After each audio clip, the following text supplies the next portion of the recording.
You know, whenever the topic of AI and jobs comes up, the conversation just seems to get stuck on one single idea: replacement. But what if that's completely the wrong way to look at it? What if the real story here is about partnership, not about being pushed aside? Let's dig into that. I mean, this is the question on everyone's mind, right? It's the one that grabs all the headlines, the one that causes all the anxiety. It frames AI as this adversary, this competitor that's just waiting in the wings to take over. But honestly, all the signs are pointing to a totally different question we should be asking. Not, will it replace me, but how will it work with me? How is this incredible technology going to become my new professional partner? Okay, so to really get our heads around this shift, let's pull back. Let's start with the 30,000-foot view and look at how this is reshaping the entire economy, not just one job at a time. First things first, it helps to know the language the experts are using. A big McKinsey report breaks AI's impact down into two main buckets. You've got agents, which are AIs that handle thinking work, like data analysis, and then you have robots, which do the physical stuff, like on an assembly line. Just think of them as the two arms of AI reaching into the workforce.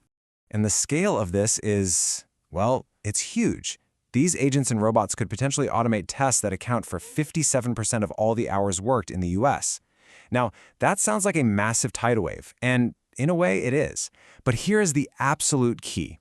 Automating a task is not the same thing as eliminating a job, and that's a huge difference. This really gets to the heart of it. The work isn't just disappearing, it's changing shape. A perfect example is the radiologist. When AI got incredibly good at reading medical scans, everyone thought, well, that's it for radiologists. But the exact opposite happened. The number of radiologists actually went up. The AI became a partner, making them more accurate and freeing them up to focus on the really complex cases and talking to patients. So, what's the payoff for getting this new partnership right? How about a potential $2.9 trillion in new economic value here in the US by 2030? I mean, that's a number so big it's hard to even wrap your head around it. It's not just some abstract tech trend, it's a massive economic engine. But how does a number like that actually show up in the real world? Let's take a look. Right, that massive number, it doesn't just appear out of thin air. It's built one company at a time, one process at a time. So how does a real business actually go about capturing some of that value? Let's dive into a specific case study. Think about corporate training. For as long as any of us can remember, it's been treated as a necessary evil, right? A cost center. It's something you have to do, but nobody really expects it to make money. Well, the British energy company Centrica decided to completely flip that script.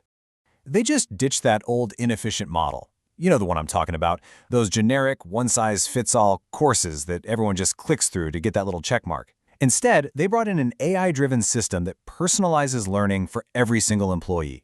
The focus wasn't just on finishing a course, it was on actually being able to do the new skill. And the results of this change are just astounding. The company figured it would see an annual benefit of £24.4 million. By using AI to make learning smarter and more effective, they didn't just save a little money, they literally turned a traditional money pit into a huge source of value. But it's not just about the financials. Take a look at the engagement. A 95% completion rate for their learning programs. That is nearly 3 times the industry average. And the reason is so simple. The AI was delivering content that was actually relevant and useful to each person's specific job. People wanted to do it. And then there's the speed. People were picking up new skills 5 times faster than they used to. It makes perfect sense, right? When the training is tailored to fill your specific knowledge gaps, you're not wasting time on stuff you already know. You learn exactly what you need right when you need it. So we've seen the 30,000-foot economic view, and we've drilled down into a real-world company example. Now, let's bring it all the way down to the most personal level. What does this mean for you and your day-to-day work? This quote from Hacking HR just nails it. It's not about being replaced, it's about being augmented, enabled, and enhanced. Think of it like getting a superpower. The AI handles all the routine, tedious parts of your job so that you can focus on what really requires a human brain. Let's take an HR business partner, for example. In the old days, a huge chunk of their time was just gone, sucked up by pulling data for reports or answering the same policy questions over and over.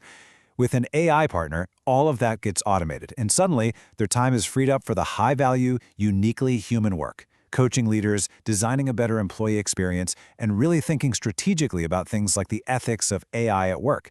They've gone from being an administrator to being a true strategic partner. So we've seen this shift happening at every single level, the economy, the company, and the individual. But here's the most important part. This isn't something that's just happening to us. It's something we can actively get ready for. So, what's the game plan?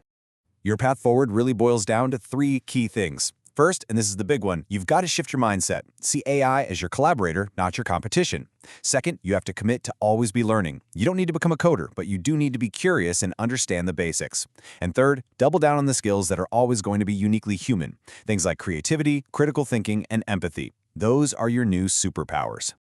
So at the end of the day, the future of your work isn't about being replaced by AI, it's about partnering with it. The technology is going to handle the what, which frees you up to focus on the why and the how. The only real question left is, are you ready to be the human leader in that partnership?